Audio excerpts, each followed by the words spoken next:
Now here we are discussing about the monocot leaf anatomy. Clear?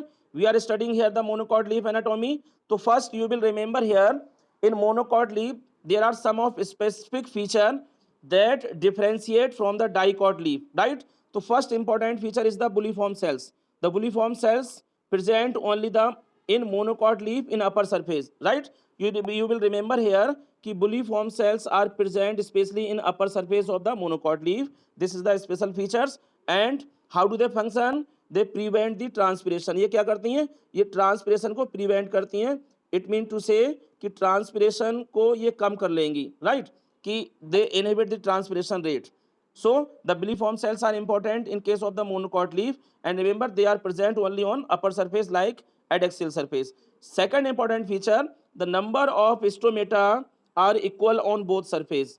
The stomata are equally present on both surface. ठीक है, you will remember here कि number of stomata are equally present on both surface, but in dicot leaf you have remember कि in dicot leaf the number of stomata are more on ventral surface only, but here the number of stomata are equally on both surfaces. That's why this leaf is also be called isobilateral leaf. इसको हम isobilateral leaf भी बोलते हैं इसी वजह से. And they are parallel to the soil surface. ये जितनी भी लीफ होती हैं एक्सटर्नली स्टेम पर इस तरह से लगी होंगी कि वो जैसे suppose that this is the stem and the leaves you will see like that. इस तरह से ये सॉइल के पैरेलल में होंगी इस तरह से.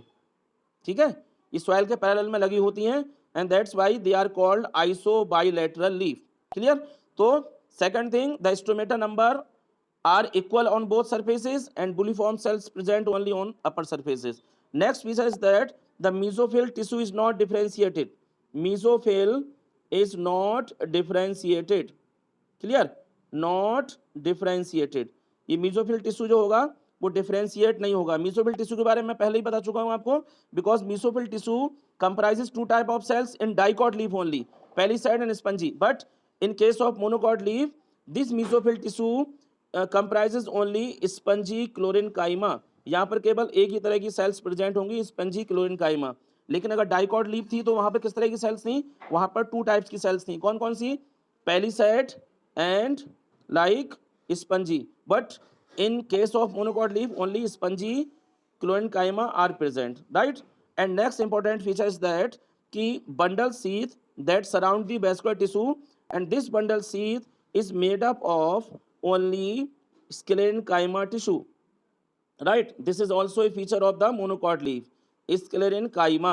But in case of dicot ki this bundle sheath is made up of parenchyma. You will remember here ki bundle sheath of monocot leaf is made up of sclerenchyma tissue. Clear? So these all are the important features of the monocot leaf. Okay, clear?